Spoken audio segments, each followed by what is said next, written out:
రాజమాత మహాబలి హిరణ్యకశిపుడు భూలోకాన్ని జయించి సింహాసనం చేజిక్కించుకున్నాడు.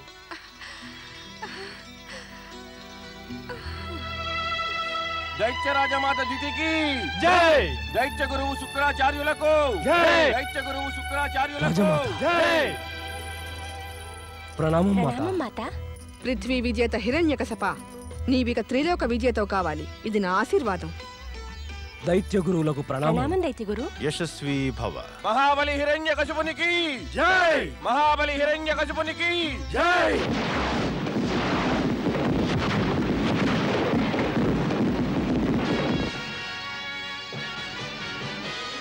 మహాసూరుడు మహాబలి దైత్యరాజు హిరణ్యకశిపునికి జై!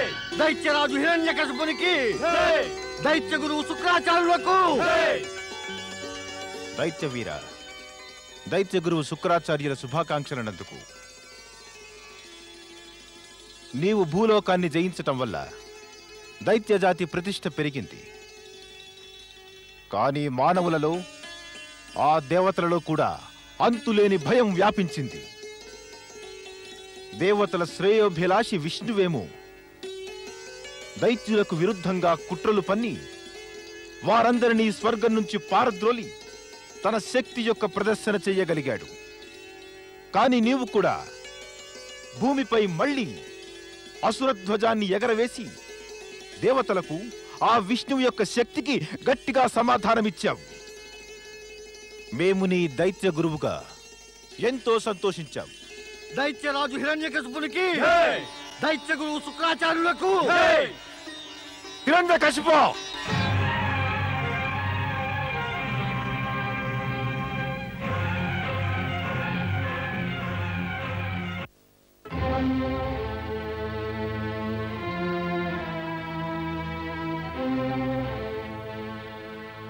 ఏం ఆజ్ఞ గురుదేవ? ఇదేమీ ఆజ్ఞ కాదు, కేవలం సూచన. సూచనయే, నిన్ను హెచ్చరించటానికి. ఏమిటా సూచన గురువర్య? హిరణ్యకశిప, నీవు త్వరలోనే ఈ రాజ్యసింహాసనాన్ని త్యజించాల్సిందే.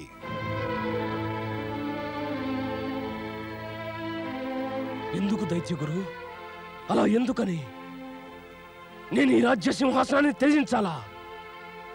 ఎందుకు త్యజించాలి? మరి నాకు పట్టాభిషేకం ఎందుకు చేశారు? తమరెవరైనా శత్రువును చూసి భయంతో నన్ను భయపెట్టాలనుకుంటున్నారా? ఒకవేళ ఎవరైనా శత్రువులు ఆక్రమణ చేసినా కూడా మేము వారిని చూడగానే నాశనం చేస్తాం. దైత్య జాతి దైత్యులకు శత్రువులంటే భయమేమిటి? మాకు శత్రువులంటే ఏమాత్రం భయం లేదు. ఎన్నడూ శత్రువులంటే భయం లేదు మాకు హిరణ్యకశిప. మా భయం కేవలం నువ్వంటేనే. నేనంటే భయమా? నేనంటే నాకే భయమా? నేనంటే నా దైత్య జాతికే భయమా? ఏమిటిలా విచిత్రంగా మాట్లాడుతున్నారు దైత్య గురు? విషయం విచిత్రమే కాదు, చాలా కటువైనది కూడా. నిజం ఎంతో కటువుగా ఉంటుంది హిరణ్యకశిప. స్పష్టం చేయండి దైత్య గురు. తమరు నాకు ఎటువంటి చేదు నిజాన్ని చెప్పాలనుకుంటున్నారు? ఏ భయం పీడిస్తోంది మిమ్మల్ని? భయంలోని ఆ సత్యమే, అది ఎల్లప్పుడూ ఈ రాజ్యసింహాసనంపై కూర్చున్న వారిని పీడిస్తూ వస్తోంది. మాకు భయమేమంటే, ఈ భూమిపై సామ్రాజ్యం స్థాపించిన పిమ్మట నీవు నిశ్చింతుడవై భోగలాలసుడవైపోతావు. నీ పెద్దన్నయ్య పట్ల జరిగిన అన్యాయానికి పగ తీర్చుకోవడం మర్చిపోతావు. ఆ పరిస్థితిలో దైత్యకులము, ఈ దైత్య గురువు నిన్నీ సింహాసనంపై కూర్చొనివ్వరు. ఈ సింహాసనంపై కూర్చుని అధికారం పొందేవారెవరైనా తమ ప్రాణాలొడ్డి తమ బాధ్యతలు నిర్వర్తించాలి. దైత్య గురు, తమరెందుకు అనుకుంటున్నారు హిరణ్యకశిపుడు తన బాధ్యతను నిర్వర్తించలేకపోతాడని, తన సింహాసనాన్ని త్యజించక తప్పదని? ఏ ఆధారంతో తమరిలా అంటున్నారు? ఎందుకంటే ఇతడికి ఇంకా ఒక శక్తి లభించలేదు. అది దైత్యరాజైన వాడికి అవసరం. మరి ఇప్పుడేగా తమరు ఇతడి గొప్ప యోగ్యతను గురించి చెప్పి అతన్ని ప్రశంసించారు, పట్టాభిషేకం కూడా చేశారు. ఇప్పుడు తమరే. మేము దైత్య గురువు శుక్రాచార్యులందితి నీవు మా విద్యుక్త ధర్మం గురించి ప్రశ్నలేమీ అడగకు. రాజ్యసింహాసనంపై కూర్చునే వారికి ఎన్నో పరీక్షలు పెట్టవలసి వస్తుంది. అతడి అర్హతను పరీక్షించాల్సింది. గురువైనందువల్ల ఇది నా కర్తవ్యం. ఈ దైత్యకుల ప్రతిష్టను దృష్టిలో ఉంచుకొని మేమెంతగానో యోచించాలి. ఇక ఈ రాజ్యసింహాసనంపై కూర్చునేవాడు మళ్లీ స్వర్గంపై ఆధిపత్యం పొందగలడా, పొందలేడా?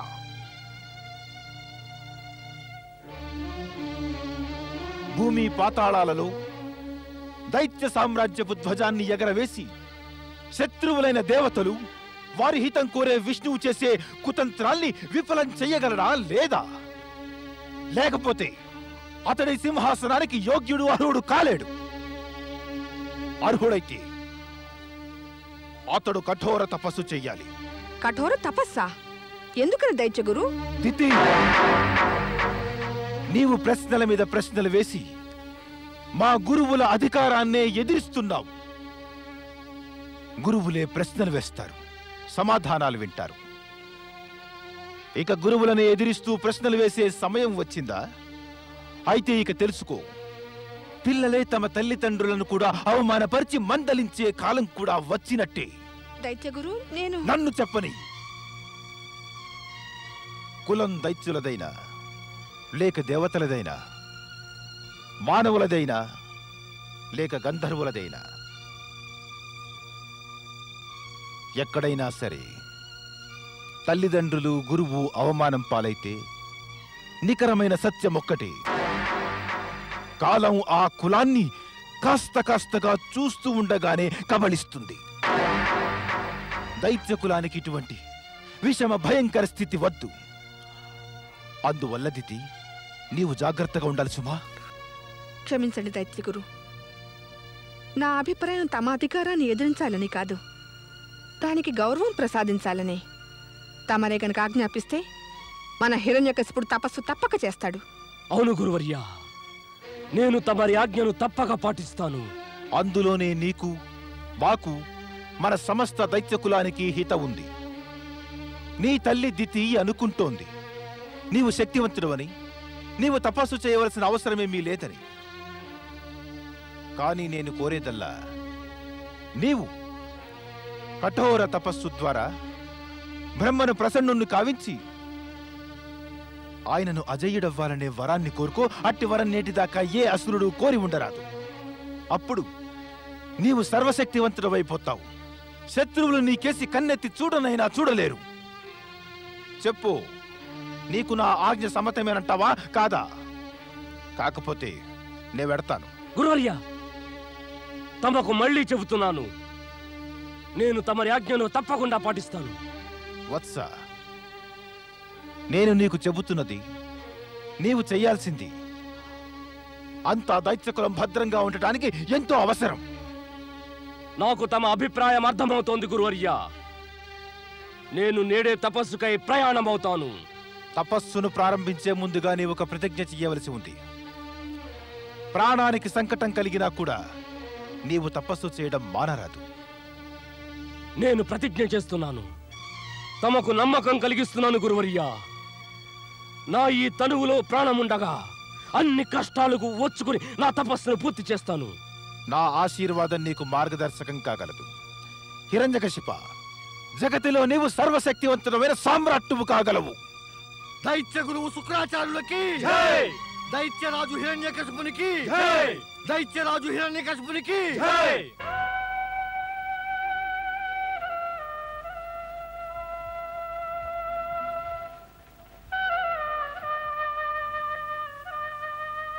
నన్ను ఆశీర్వదించు మాతా. నా తపస్సును త్వరలోనే పూర్తి చేసి నీ చరణాల చెంతకు తిరిగి రావాలి.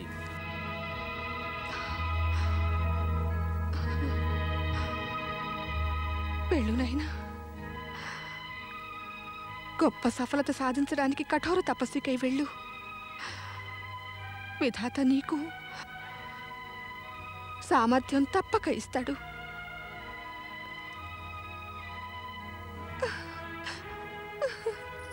నేను వచ్చేదాకా మీరిద్దరూ అమ్మను కనిపెట్టి ఉండండి.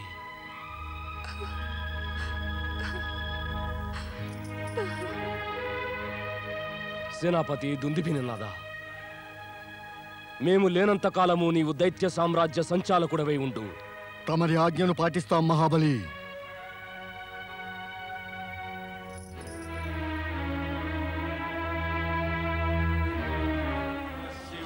ఓం నమః శివాయ, ఓం నమః శివాయ, ఓం నమః శివాయ, ఓం నమః శివాయ, ఓం నమః శివాయ, ఓం నమః శివాయ. మా నమస్కారాలు స్వీకరించండి. కైలాసానికి తమకు స్వాగతం. స్వాగతం చెప్పావు సరే గాని, మేము చూడడానికి వచ్చిన ఆ పార్వతీదేవి ఎక్కడుంది? పార్వతీమాత ఈ సమయంలో తన గదిలో పూజలో నిమగ్నురాలై ఉంది. నేను వెళ్ళి ఆమెతో తమ రాక గురించి చెప్పి వస్తాను. వద్దులేనంది, మేమే స్వయంగా వెళ్ళి చూస్తాం. దేవి వీణాపాణి, ఇదేదో అద్భుతంగా ఉంది కదూ. శివుడే స్వయంగా ఇక్కడున్నప్పుడు ఆ పార్వతీదేవి విడిగా పూజలు చేయడమా? అందుకసలు అవసరమేమొచ్చిందంట? తండ్రి హిరణ్యాక్ష, తండ్రి హిరణ్యాక్ష, తమరెక్కడున్నారు? తండ్రి హిరణ్యాక్ష, తండ్రి హిరణ్యాక్ష. ఆశ్చర్యంగా ఉంది. ఈ పుత్రుడికింతవరకు ఈ విషయం తెలియదా? శ్రీ మహావిష్ణువు వరాహావతారం ఎత్తి ఇతడి తండ్రి హిరణ్యాక్షుణ్ణి వధించారని. తండ్రి హిరణ్యాక్ష, తమరెక్కడున్నారు? ఏమీ మాట్లాడరేం. తమరు పలకకపోతే తమరి ఈ అంధపుత్రుడికి ఎలా తెలుస్తుంది తమరెక్కడున్నారు? నారాయణ నారాయణ. అంధకాసుర, నీ తండ్రి హిరణ్యాక్షుణ్ణి పిలవడం వల్ల లాభమేమీ ఉండదు. ఆయన ఇంకా రాలేడు. ఎందుకు రాలేడు? నేను ఆయన పుత్రుణ్ణి, ఆయన నాకు తండ్రి. పుత్రుడి పిలుపు విన్నాక ఆయన ఎందుకు రారు? చెప్పు, ఎందుకు రారు? తప్పకుండా వస్తారు. అసలు నీవెవరు? నీకేం తెలుసు నా తండ్రి హిరణ్యాక్షుడి గురించి? మరేం లేదు, ఆయన ఎన్నటికీ రాదు. ఆయన ఇహలోకంలో లేరు, మృత్యులోకం చేరుకున్నారు. నీ అంటున్నది అబద్ధం. నీవు శత్రువి నాకు, మా తండ్రికి. నీకిష్టం లేదేమో ఈ పుత్రుడు తన తండ్రిని కలవడం. నా తండ్రి మరణించజాలరు, ఎన్నటికీ మరణించరు. ఆయనకు వరాలున్నాయి, వరాలున్నాయి ఆయనకు. శాంతించు అంధకాసుర, శాంతించు. పరమేశ్వరుడు గనక నీకు దృష్టిని ఇచ్చి ఉంటే నీవే స్వయంగా నీ కళ్ళతో చూసి ఈ నిజాన్ని తెలుసుకునేవాడివి. లేదు లేదు, నీవు అబద్ధమాడుతున్నావు, అబద్ధమాడుతున్నావు నీవు. తండ్రి హిరణ్యాక్ష, తండ్రి హిరణ్యాక్ష, ఎక్కడున్నారు మీరు? తండ్రి హిరణ్యాక్ష, తమరు పలకరే. తండ్రి హిరణ్యాక్ష, తండ్రి హిరణ్యాక్ష.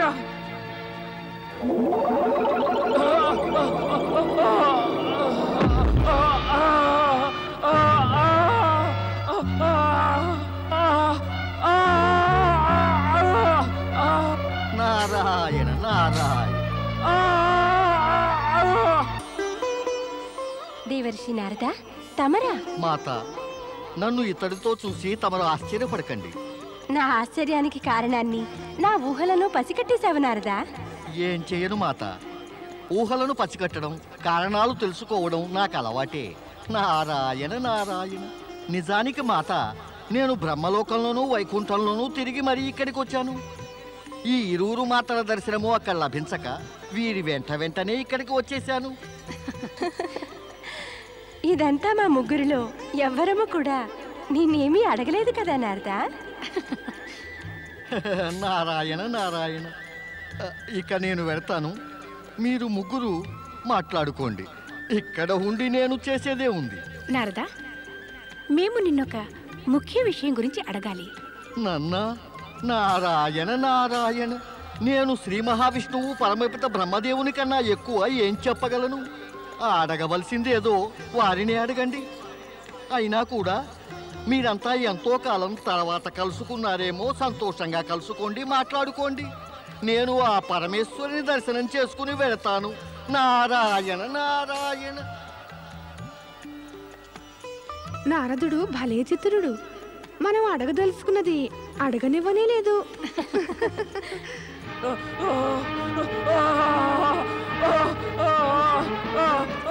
ప్రపంచంలో అందరూ దైవ సమానులే అయితే జీవిత రసానందమే సమాప్తమవుతుంది. కానీ ఇది కూడా నిజమే. అందరూ దైత్య సమానులైనా కూడా అప్పుడు జీవితం దుర్భరం అవుతుంది. ఆ హిరణ్యకశిపుని చూడండి, ఘోర తపస్సు చేసి బ్రహ్మదేవులను ప్రసన్నం చేసుకోవాలనుకుంటున్నాడు.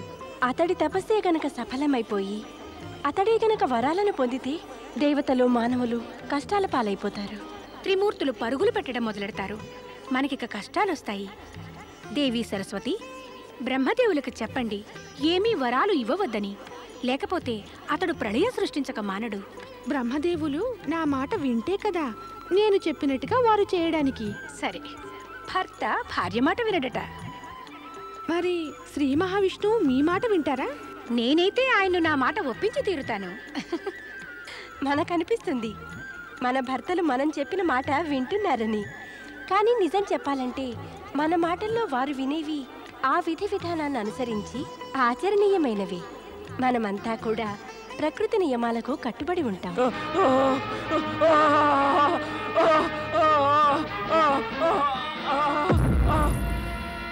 నాయనా అంధకాసురా, నేనెక్కడున్నాను? నీవు రాజభవనంలో ఉన్నావు నాయనా. నారాయణ నారాయణ.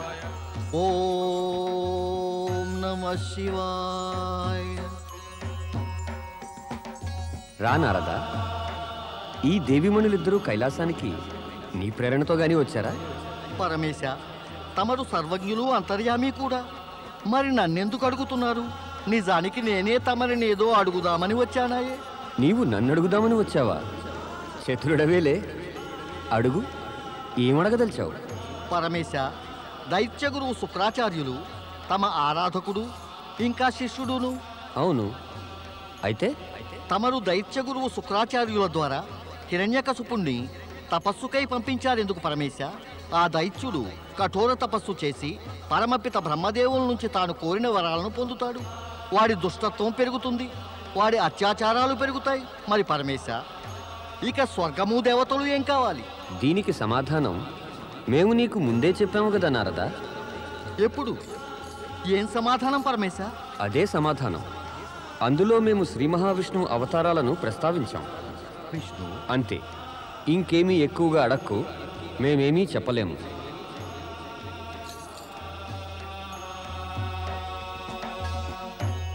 ఓం నమః శివాయ. తండ్రి హిరణ్యాక్ష! నీ తండ్రి హిరణ్యాక్షుణ్ణి విష్ణువు సంహరించాడు. ఈ సంగతి నీకింకా తెలియదా నాయనా?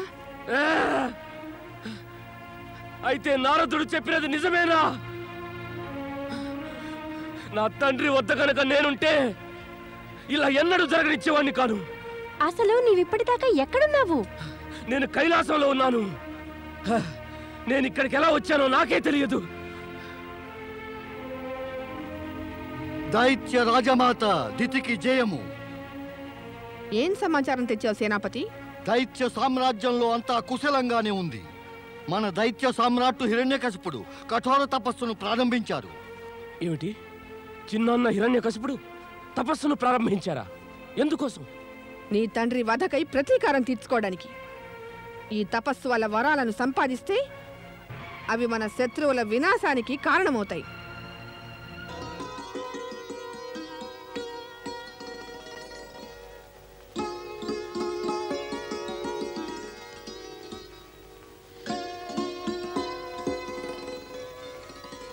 హోళిక,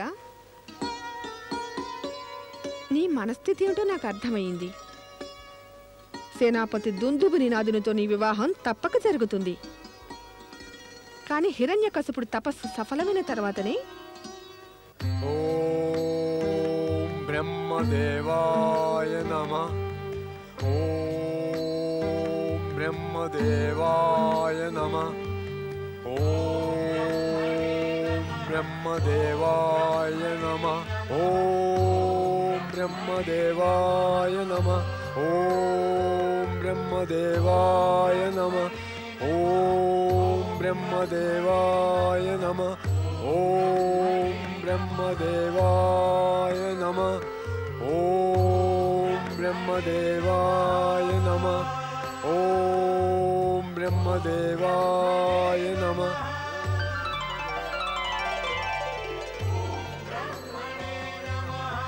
ఓం బ్రహ్మదేవాయ నమః. దేవేంద్ర,